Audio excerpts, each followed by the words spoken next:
মু আজ কলেজে যে ও দিদিমণিটাকে বুলেটো দিব তো লাইলেও মুদিকার কোনো অসুবিধাটা হবে ক্লাই তোকে আর মুদিকার দরকার তুলে মুদিকার কাছটাতে আরো গানের দিদিমণিটা আনছে। তুই কি খেপেছিস নাকি? খবরদার, কি আবল তাবল কথা বলছিস? একদম ওসব কথা বলবি না ওনাকে। তুই শুধু উনি এলে আমার একটা খবর দিস ব্যাস। বাহা, কে এলে কার খবর দিতে বলছিল রে? হ্যাঁ আমি? আরে না না, তেমন কিছু না, তেমন কিছু না, এটা অন্য ব্যাপার। ওই বাহার কলেজের বন্ধুদের কথা জিজ্ঞেস করছিলাম। না মানে ওর কলেজে ফাংশন হচ্ছে না সেই ব্যাপারে। ও বড়দা ভাই, বলছি যে পাড়ার ছেলেরা তোকে ডাকতে এসেছে। পাড়ায় বোধহয় সামনের রোববার কোনো ফুটবল ম্যাচ আছে, সেই জন্য চাঁদা চাইতে এসেছে। ও, এটা তো খুব একটা নোবেল ব্যাপার। আমি এক্ষুনি দেখে আসছি, দাঁড়া। বড়দাদা বাবু, বলছি ও ফাংশনের কোথাটা? আরে আমি আসছি, এক্ষুনি আসছি, ব্যাপারটা দেখে এক্ষুনি আসছি আমি, দাঁড়া।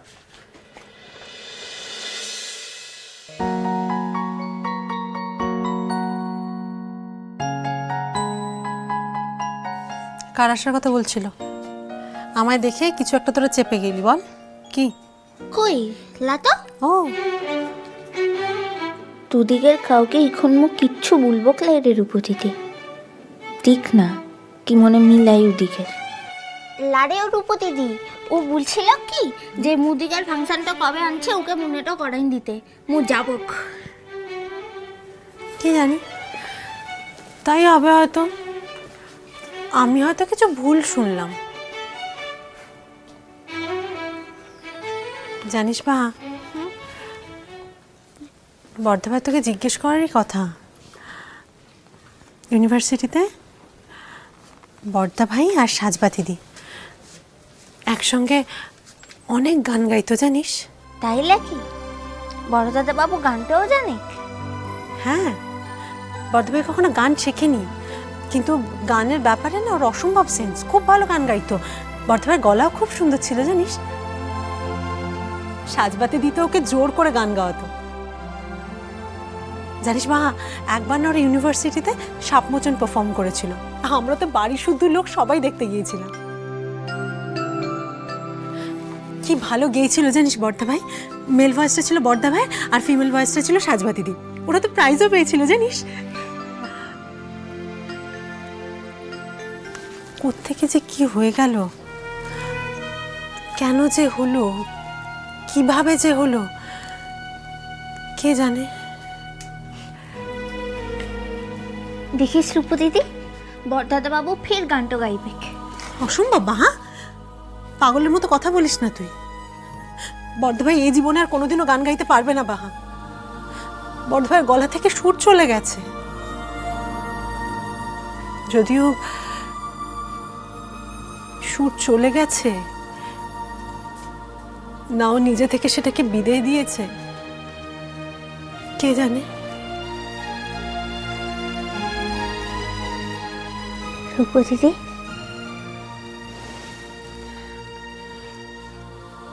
তোর কাছটাতে মু আজকে একটা শপথ করলাম রে।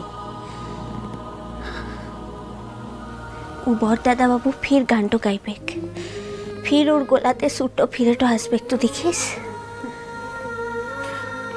বাহা, যে কোনো বিষয় নিয়ে যখন তখন শপথ করতে নেই বাহা। তাতে নিজের কাছে নিজেকে ছোট হতে হয়। সব বিষয় তো আর কোনো মানুষের হাতে থাকতে পারে না রে। মু জানি রূপু দিদি, মু মেলা তুচ্ছ মেয়াটা আনছি, কিন্তু মু ইমন কোনো কথা কাউকে কোনো দিনে লিখে দিলা রে, যেটা মু নিজে কোনো দিনে লিখে রাখতে পারবো ক্লাই। কিন্তু বাহা, বাহা তুই তুই এই অসাধ্যটা কি করে সাধন করবি মন?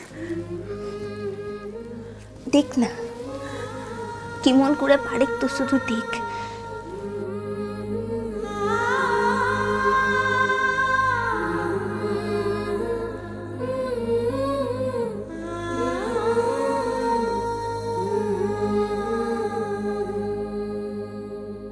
বড় দাদা বাবু এই দুনিয়াটাতে তো আর বেশি দিনের লিখে থাকবে ক্লাই, সেটা মু জানি। আর তাকে জোর করে ধরে রাখবার মতো ক্ষমতাটাও মোর লাই। কিন্তু চলেটো যাবার আগুতে তার জীবনের হারানো সুরটো ফেরত দিবার ক্ষমতাটা তো মোর আনছে, আর মু সেটা করেই দেখাবক।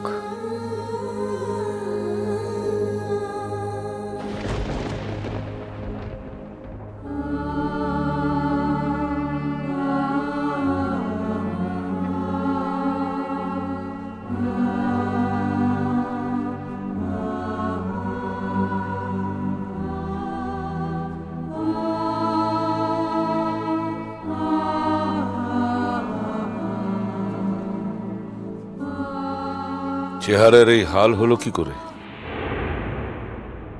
আমি একটা প্রশ্ন করেছি মুন্নি। তুমি এ বাড়িতে আসতে গেলে যে তোমার পারমিশন নিতে হবে সেটা তো জানতাম না। সে কথা তো বলিনি। তুমি তো আর এমনি আসোনি, তোমাকে খবর দিয়ে আনানো হয়েছে। বেশ করেছি, খবর দিয়েছি। আমিও তো একটা মানুষ। এতগুলো বছর ধরে সারা জীবন আমি এই নিয়ে কাটাতে পারবো না। কাল থেকে তোমাকে অনেক বোঝানোর চেষ্টা করা হয়েছে, কিন্তু তুমি শোনবার মেয়ে নয়। কি করেছে কি আমি? নিজের ঘরে নিজের মতো করে থাকার অধিকারটুকু আমার নেই? না, নেই নেই নেই, যেভাবে তুমি আছো সেইভাবে থাকবার অধিকার তোমার নেই। এনাফ, অনেক হয়েছে, আর না। তাও যদি বুঝতাম ছেলেটা তোকে দেখে একটা কথা বলেছে। কিসের জন্যে কিসের জন্যে এতগুলো বছর তুই তাকে বুকের মধ্যে ধরে রেখেছিস মুন্নি? একটা অকৃতজ্ঞ বেঈমান ছেলে।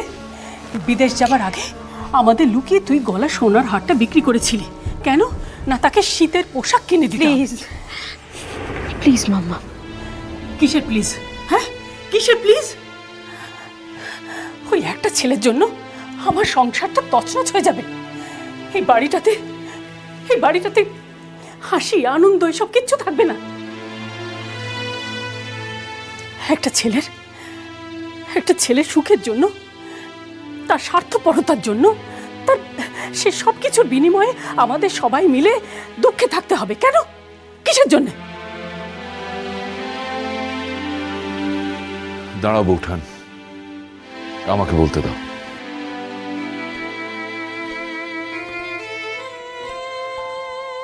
তোমার আজকে রিহার্সাল ছিল না মুন্নি? হ্যাঁ। তাহলে কি কি মানে গেলে না কেন?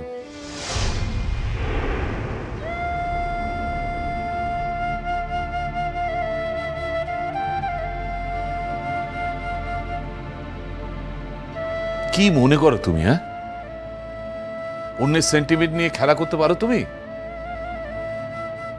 তুমি আজ যে ওদের ক্ষতিটা করলে তার দায় তোমার নেই?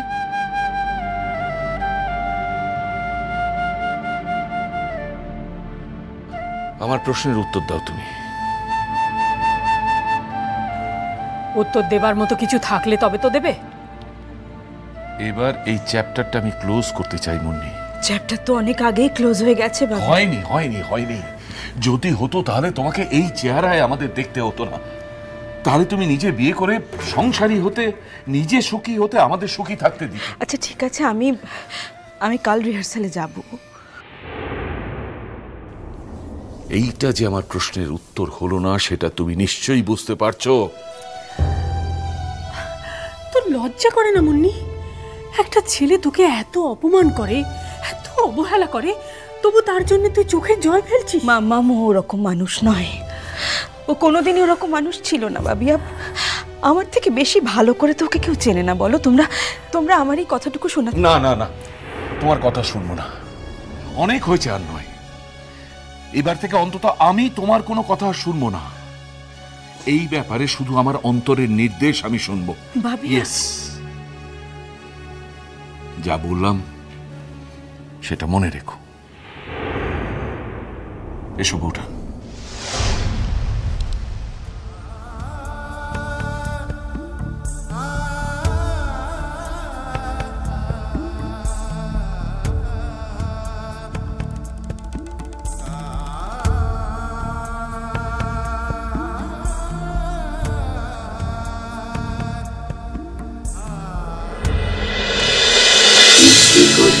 মিষ্টি কুটু মিষ্টি কুটু।